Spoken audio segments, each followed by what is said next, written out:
Okay,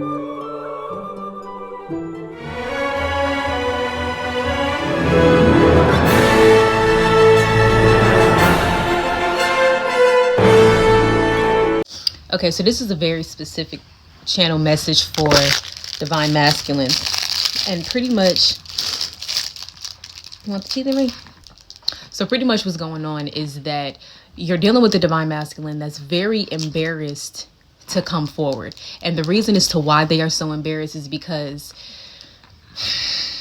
okay, this is it's going to sound a little harsh. It's going to be a little heavy. I got this download several weeks ago, but we are all one. Most people are going to resonate with this. So what happened is that these are for the message. This is for the group of people where it's been a long time since you've actually been in contact with your divine masculine. What has happened is that your divine masculine is embarrassed because of the things that they have said about you. Okay. Now listen, they did not say these things about you because that's how they truly felt about you. It's not like what they said is not what they meant, but because they were heavily in their ego and they didn't want to face their feelings and be real about how they truly felt, they had to say the complete opposite of how they felt. And in a way, they were talking very negatively about you. It's as if some people may say they was like dogging you out, and a lot of the stuff that they were saying was not even true about you. None of what they were saying was true, but they were saying all this because they wanted to protect their ego. They wanted to protect their image. And it's like, nope, that's not even true. I don't even like this person. Nope, they're this, they're that, they're this, they're that, because they had to add more just so they could make their story more plausible, pretty much. So because of everything that they done said, it's like they're thinking, how can I come back from that? How can I come back after everything that I done said about them? Their ego already feels bruised enough. They already feel embarrassed enough because they were not honest with themselves and they knew that they were lying. But they feel even worse because now they're being guided to come back towards you and to apologize. And they definitely got to apologize about some things that they did that they knew was wrong. That's part of the reason as to why they are so embarrassed to come back, because it's like after all of this stuff that it's like the people that they were talking to about you, it's like after all of that, how can you say all of this but this is the person that you love so much?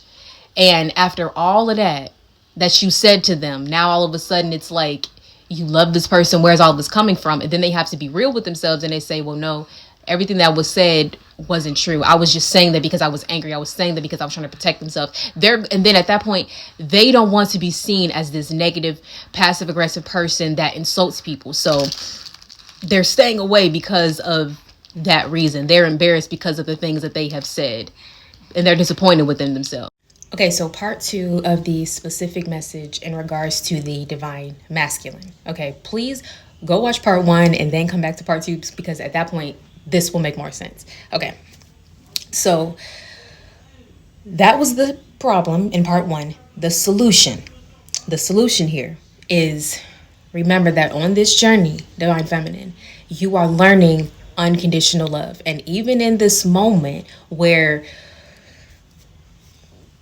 I just saw a bird confirming this. Okay, even in moments like that, when you hear information, when you are made aware of things that you were unaware of in the past, still love them through it. Okay? Because look at it this way. You are to remember the 2 commandments: to love God, love yourself, and to love your neighbor as yourself.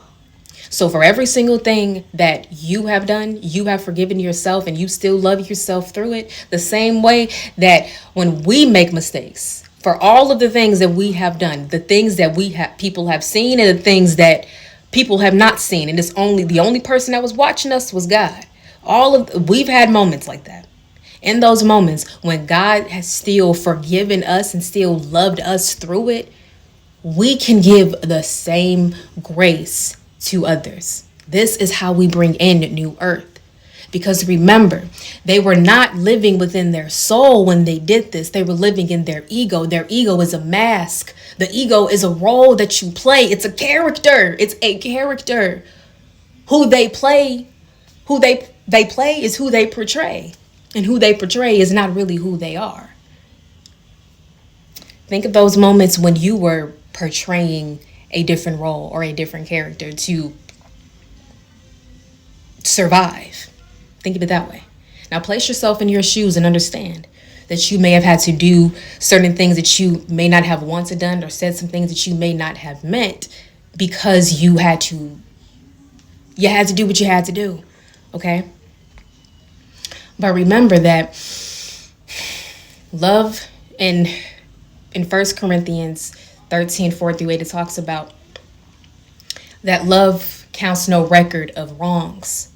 This is a prime example of how you cannot count a record of their wrong, because we all grow, we all change, we all become different people, as we all make mistakes, and we learn from those mistakes. When it becomes a pattern, then that's an issue.